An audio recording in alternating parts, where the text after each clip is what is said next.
Hey, this is Sabrina Monarch of Monarch Astrology and Magic of the Spheres podcast. And in this video, I'm going to be talking to you about the current transit of Mars in Gemini. So if you're new here, subscribe to my channel, do like this video, and leave a comment at some point and let me know what resonates with you. Mars in Gemini, this began July 20th, 2024, and Mars will be here until September 4th. Mars in Gemini is bringing the qualities of Mars like heat, strife, pain, intensity, vital energy, urgency to the Gemini realm. So things like thoughts, abstract thoughts, communications, how we think, logic, and connection making, synthesis. So this is a time where we're going to be truly tasked to sharpen our intellect, maybe not in the ways that you would first think, because Gemini is a trickster after all. So I'm going to break this down in a few different angles for you. And I'm mostly focusing on the internal realm of Mars and Gemini, like how this transit might feel inside. Externally, it's a lot more of these kind of impulsive things that people are saying, maybe more heat, more debate, argument, or challenging information coming to light. So the social field, the communications might be getting sharper, but let's start with looking at what's happening inside. So first, to this point about sharper intellect and not in the way you would first imagine. So what I mean by this is that you could have a child in public school who's being told to sit still, sit at their desk, do their grades, like conform essentially. And that might have nothing to do with the student's nature, what they're talented at, and what will eventually be their success in this life, right? It's just a program. So a student could try harder to conform to the pressures of that environment, or maybe find a different sidetrack, a different mission or game altogether. So take this metaphor. We've all been exposed to strategies or ways that we ought to think or reason or act through life, but these are not necessarily the most clever paths for us individually. Gemini has a tendency to challenge anything with questions like why, or what about this other option, much to the annoyance of anyone else trying to stay on track, specifically to a track, or to the delight of someone looking for novelty. So you can imagine there's actually some interruptions here. There's interruptions in our normal way of thinking. There's more questioning happening and like a desire to maybe feel individually empowered in terms of how we are thinking and acting. When Mars is in Gemini, the impulse to not take things at face value or to consider other options is heightened. And this may especially shake up any routine mental programming that we've been holding on to or that we've inherited at some point in the past that is not actually relevant or useful anymore. So discernment within all of that, because there could be a part of that that's actually truly importantly revolutionary. And it could also have like a teenage rebellion kind of vibe to it. So we're going to be working like, what does it mean to really be an independent thinker? What does it mean to divert from a track that, is unnecessary conformity? And this might be your own mental loops and neural pathways too, because that's our own internal neural government. And so if we're going to go against our own habits and routines and patterns, that could be like a deeper surgical quality of this transit that's happening. Another thing, it's truly worth appreciating that the abstract mental thoughts that we generate in our minds create emotions, chemical releases, and sensations in the body. This is always true. But when Mars is in Gemini, it's like the genie who says, your thought is my command, right? So imagine a genie inside of your body that when you think things, you instantly start to generate more thoughts, feelings, emotions, like you change your state because of a thought pathway. That's why Gemini is connected to the magician and magic. So this genie that's saying your thought is my command is way more aggressive with Mars and Gemini. And through trial by fire, such as anxiety, panic, or stress, we're confronted with the reality that thoughts do influence us and we must become skillful in wielding them. So the tarot suit connected to the intellect are the swords, the sword cards for a reason, right? The mind is sharp, the mind cuts. One of the most challenging parts of Mars and Gemini is the way that stress and anxiety become in themselves more stressful than usual. As humans, most people have basic anxiety, meaning that we worry about our survival needs. Do people love us? What do people think of us? Are my dreams going to come true? Is this thing that I'm working on going to work out, etc.? We worry about a variety of things on a daily basis, to varying degrees, because you might actually have a lot of mental empowerment and not struggle as much. And then even people that do have a lot of mental health and mental empowerment will still get hit by waves now and then of a lot of energy, right? Like when you're receiving energy and sensation from life, sometimes the mind grabs onto it and comes up with all these thoughts. And we end up in a soup of stressful, anxiety-producing thoughts. And the question is, how do you know yourself? How intimate are you with yourself in that space that you know how to navigate those mentally crunchy spots? So when the mental field is amplified, like it is with Mars and Gemini, these thoughts can escalate and become internally more aggressive feeling up into entering a nightmarish state while awake. The positive side of this, which there is one, Mars and Gemini is a funny transit for me to talk about because Gemini is the messenger and Mars is harsh. So sometimes when I'm talking about Mars and Gemini, it's not as honeyed or sweet as I necessarily, I'm very aware that I am speaking words that may be stressful in of themselves. And that's where we're at. But the positive side of this is that we're being propelled into mental transformations that are themselves galvanized by the realization and confrontation that these thoughts, these mental programs, these mental habits are literally unbearable, not helpful, and unproductive, right? If they reach a boiling point, which Mars brings heat, so it's making our thoughts hot, right? So when that's experienced negatively, it's bringing things up to the surface in that boil for you to see, have clarity about, change, and have a better experience ultimately. I get an image from Mars and Gemini like an old school martial arts teacher that starts out the lessons by hitting you. I think I heard that one time. I don't know where I'm pulling that from, but I'm also pulling it from a fantasy book that I read as a kid where the hero's on a new planet. He has this new teacher and he's in an all dark cave and can't see anything. And the teacher starts hitting him without having taught him fighting or self-defense yet. And he's just supposed to learn to cultivate these new instincts, and the trial has already begun.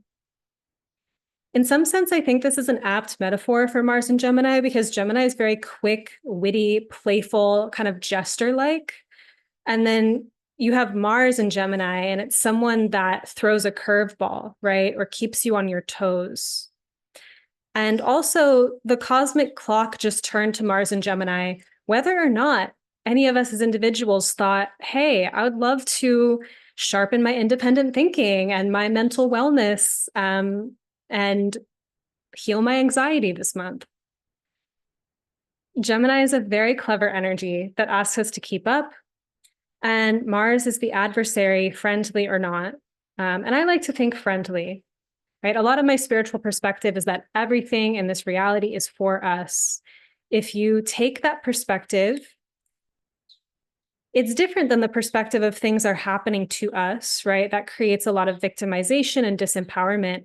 When you believe that things are for you, that everything has a gift inside of it, you turn on your inner alchemist. You literally turn on your empowerment, and you can find the medicine, the teachings inside of the experiences that you have. So even with challenges or Martian kind of things, I think it's a helpful line of thinking. Anyway, so as it happens that the mental field, so Gemini, is intensified with more sharpness, strife, confrontation, pain, and vitality, there's energy, Mars, we end up having to take responsibility for something that has been true all along. are abstract thoughts about things that might happen, things that happened in the past, or whatever else we fantasize about abstractly. These things create actual chemical releases and sensations in the body, some of which we've formed even like addictions to without knowing it. And it can be kind of running amok and running on its own. And so it's kind of like, hey, get in the ring, like get in the fight, claim your power inside of these, swords of ideas that are throwing around, instead of just being like having them come at you. It becomes a very personal, individual journey at that point of what transformations in thinking are possible here to align ourselves with energy, momentum, life, truth, opening, confidence, etc. Right? Like when you get in the ring with Mars and Gemini and you find your footing, you find ways to think and perceive that actually align you with energy instead of confronting you and keeping you at odds with the energy that wants to move through you. Then you have this kind of mental strength come through. This is not necessarily like a one size fits all, just think a certain way or think positive. It's actually very individual, which is Mars, right?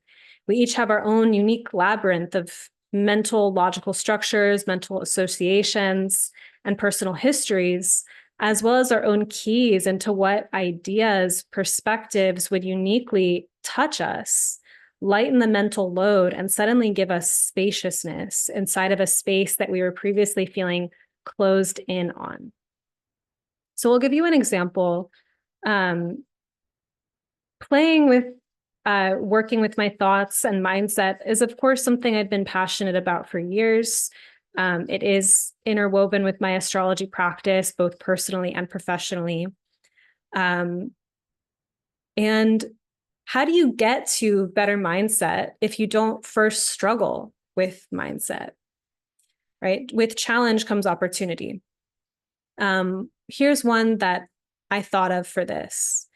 When I'm gripping onto a particular possibility of something that I want to happen in a certain way, and I'm starting to feel like that thing isn't going to happen, right? It doesn't feel like that's actually what's in motion, or I'm not sure.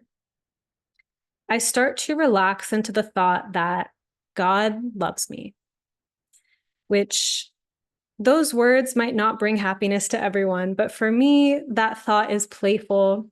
It starts to soften things for me. I start to imagine that my circumstances are rerouting to something even better, something more resonant, something more true of a fit.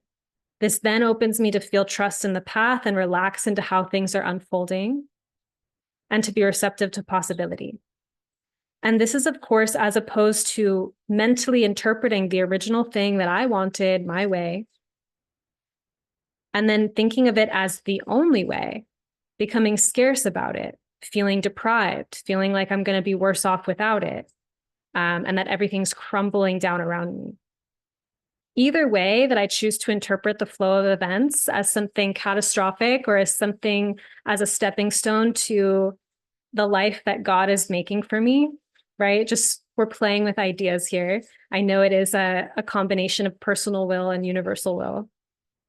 I'm choosing to interpret these events. This is all abstract mental energy.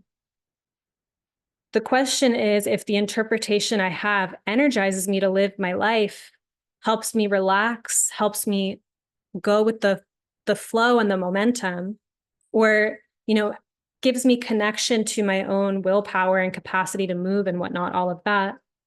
Or if my abstract mental thinking gnaws at me and eats me from the inside. There are many places in our lives we have such freedom to interpret, even if we still have to face difficult circumstances or things we didn't prefer, right? We're still interpreting these things. We're still making associations and mental, cognitive, logical jumps about what things mean. And these thoughts, how we're interpreting what things mean, can give us life or deplete life. That's, I think, what Mars and Gemini really points us to become artists of. Helpful thoughts can be very energizing and life-giving. And I find they can't just be forced. You don't just slap them on You have to find the ones that individually potently speak to you. You have to reason with yourself. You have to work these things into your reality. This is mental creativity. So notice if you get into the space of involuntary or intrusive anxious thinking, it is precisely in these spots that we can experiment with trying on more helpful thoughts or asking more expansive questions. What if there was another way to look at this? Be creative about this, or talk to people who help you brighten your perspective. Then I have a few more points for you. The next one is important side quests. Mars in Gemini is not the most linear energy. In some cases, it can be rather diffuse. And from a state of depletion or anxiety, we might be struggling with all these different paths we wonder if we should take. However, from a state of alignment and perhaps feeling to an extent grounded in yourself, in a state of trust in your energetic, there might be random bursts of inspiration to research things, look something up, learn about something, or to have a particular experience that feels a little bit random and side questy. When we feel clear-headed or in tune, some of these random adventures might actually be important or relevant in the bigger scheme in a way that we don't have to know yet. I did emphasize like feeling clear-headed, but sometimes confusion or not knowing is part of the learning path. So Gemini is a lot about curiosity. Its opposite sign, Sagittarius, has much more of that, like, I know, like I have beliefs, I have clear cognizance, I have knowing. Gemini plays a lot more with the fuck around and find out, I'm not sure, let me entertain possibilities. And sometimes those impulses to have learning experiences are valuable. And it may feel confronting to your ego if you feel like you need to move from a place of surety all the time, but you need to know exactly who you are, exactly what you want, when it's awesome to know those things. And we might want to be on a path of clarifying those things. But if the truth of the moment is that you don't know, what experiences are enabling you to discover and have learning experiences? And then the last point that I have for you is clarifying executive functioning. I wouldn't say that Mars in Gemini exceeds at executive functioning like maybe Mars in Capricorn would, but we ought to consider that Mars in Gemini is Mars in an air sign, which is going to emphasize ideation. Ideation, so generating thoughts and ideas and perspectives, is not as dense as action, right? It's windy. You can come up with a thought, you can say something immediately and notice your body respond to it. It's very quick in that way, but it's still not as dense you're not necessarily setting full-on realities into motion, but you are starting to trigger them and catalyze them. Thinking and reflecting is a phase that we enter cyclically to collect our thoughts and plans before we take action. This is an important part of the creative process. What I want to encourage you to notice here is where you have pockets of space to actually sort out your thoughts, or have a healing in your perspective before you take executive action or make executive decisions. You know that kind of space with anxiety, or when you're like future tripping or in kind of panic and you start to come up with mental strategies to make sure those things don't happen. But then when you take those actions, you end up manifesting the thing that you were afraid of because you were acting from that timeline, right? Like that, sometimes there is a wisdom and an actual impulse in these like protective actions, but sometimes they are muddying the waters because there was just too much fear motivating them. A person who's very like a very effective actor in their life is just as susceptible to having like up in the middle of the night anxiety before regrouping and aligning and acting in the clear day world again. Perhaps changed or affected in some transformative way by their nighttime sojourn. It's like It's like knowing when you're tripping, like you're in a mood, something is coming over you, and it's very charged and activated right now with Mars and Gemini. And it may be a journey. There's like something transformative, there's something changing, but being able to be neutral or detached or even just witness it enough of like, oh, I'm having a moment. I may need to sort this out and go through some alchemy. Change is here because of this activation in my system. And is it true to act from it right now? It's knowing when we're in a mental state that isn't the strongest for making big decisions and allowing ourselves to regroup before moving. It's taking different kinds of actions in those liminal spaces to engage the process. Likewise, though, sometimes from a state of activation, or a state of, alignment, right? You're receiving an activation, and a quick mental decision and quick execution might be true. It might be true to ride the wave, especially if we trust ourselves and trust our instinct and impulse. I'm not opposed to acting when the energy is there. I'm not opposed to only acting from a place of calmness. Like sometimes heat and fire brings immediate action. I think it's just about being intimate with the quality of the energy. When we're in anxiety, it's not necessarily the time to take a bunch of action. Clarify the headspace and then see what actions are true. But if you're inspired, right? If the wave is there for you, you might run with it. On the other hand, mental disturbances, right? When you're not quite there, not quite ready, these can relate to processes where our thinking, plane going overhead. It's super loud. I don't think the mic picks it up, but just in case. Mental disturbances can relate to processes where our thinking, attitudes, and values are changing, right? Things are aflutter in your consciousness, things are changing. So I hope that these reflections on the current transit were helpful. This is a learning path, and I perceive a quest within this transit of having better thoughts, turning toward thoughts that give you life or put some wind at your back and help you move in a desired direction. The risk and mental challenges that will also face mental narratives that feel oppressive or painful. And we will get to see how there are many different ways to perceive that same exact concrete situation, and that our perceptions can be clarified, sharpened, improved for our overall well-being. This kind of thing can show up a lot in physical fitness, right? Like doing something challenging and believing that you can do it, and having that, overcoming that mental block to move to the next level. It can be about confidence, how you carry yourself in the world, the kinds of thoughts that you're thinking. It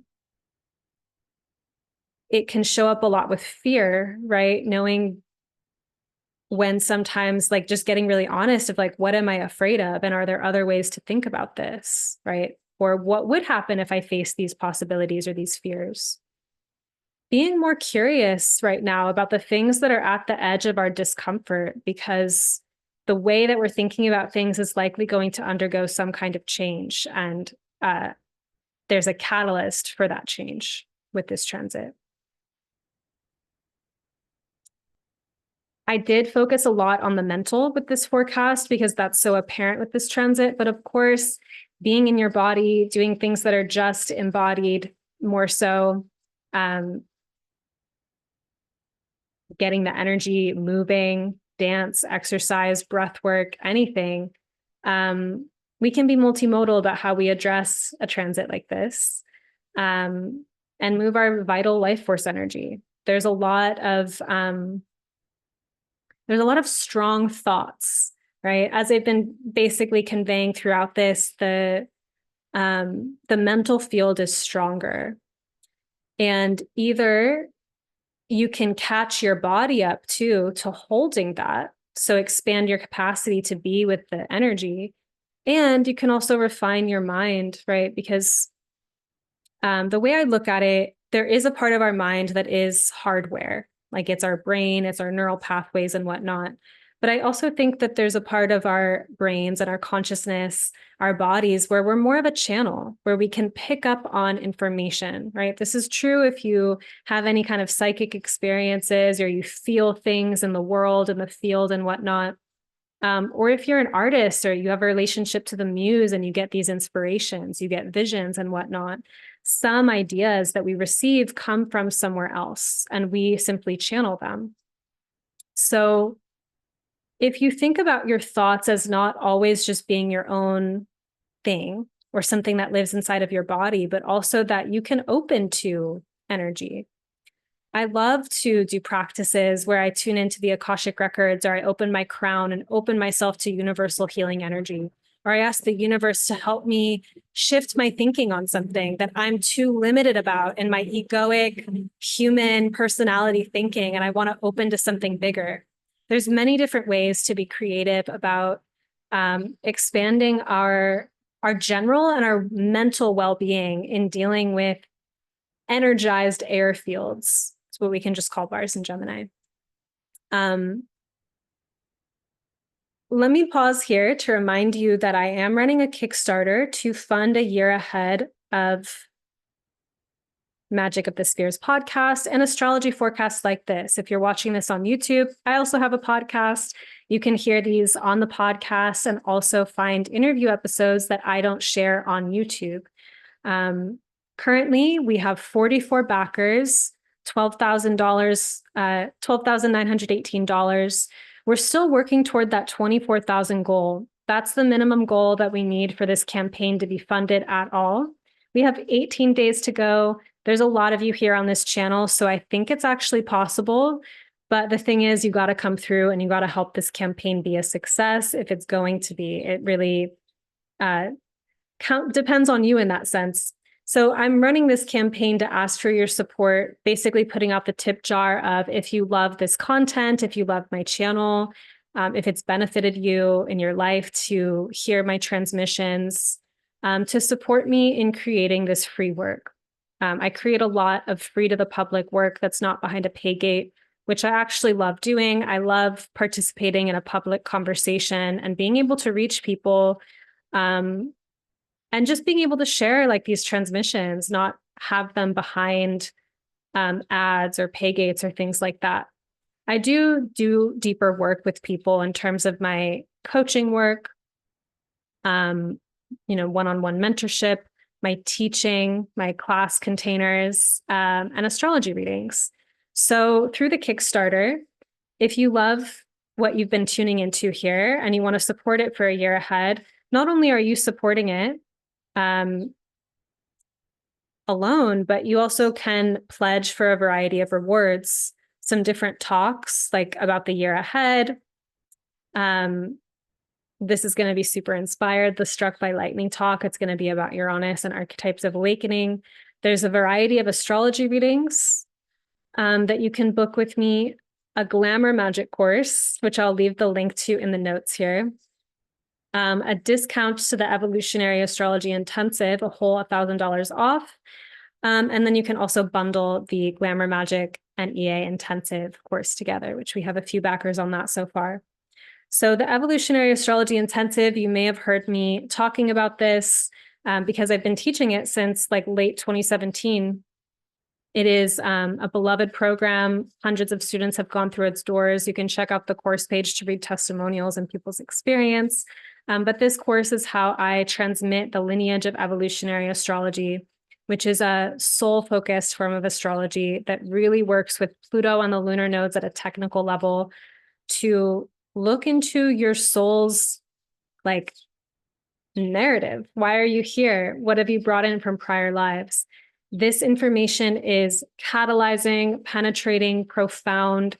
It has been such a profound ally in my life. I've been growing up alongside this tradition.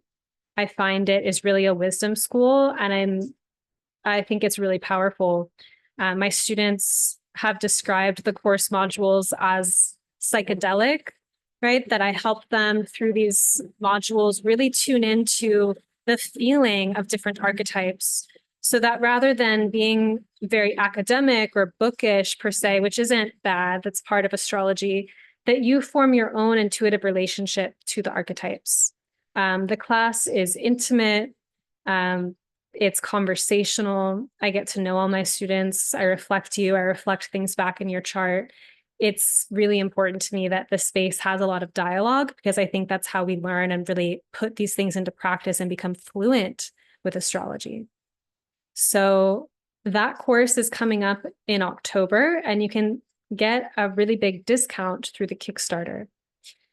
I will be teaching a class, a free class on Pluto called The Soul's Nature is to Bond on August 4th.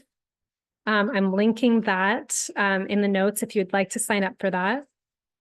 When I teach the intensive, I often will give some kind of transmission about that lineage of astrology or Pluto leading up to it. And this time I'm going to do it through the angle of how the soul is here to bond, right? The soul bonded with your body, bonded with your personality. We see the soul in evolutionary astrology as this distinct being who's been here before and will incarnate again.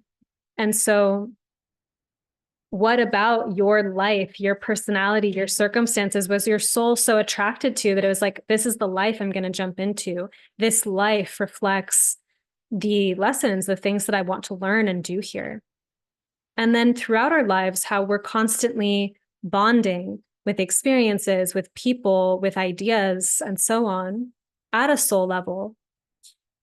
And how we can become more conscious about this, because sometimes we bond and forget that we ever bonded. We just become entangled. It's the soul's nature to bond, but also to break those bonds. It's the soul's nature to be born, but also to die, right? Or like the soul lives on, but the temporary incarnations that we live pass.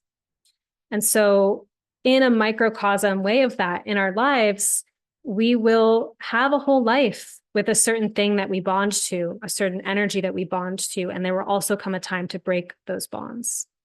So I want to talk about that dynamic from a Pluto perspective, teach you about Pluto, because it's really understanding these archetypes at a deeper level that will unlock a lot of wisdom and creativity in your life as you practice astrology. And I want to give you a taste of what it's like to study Pluto and to study astrology with me.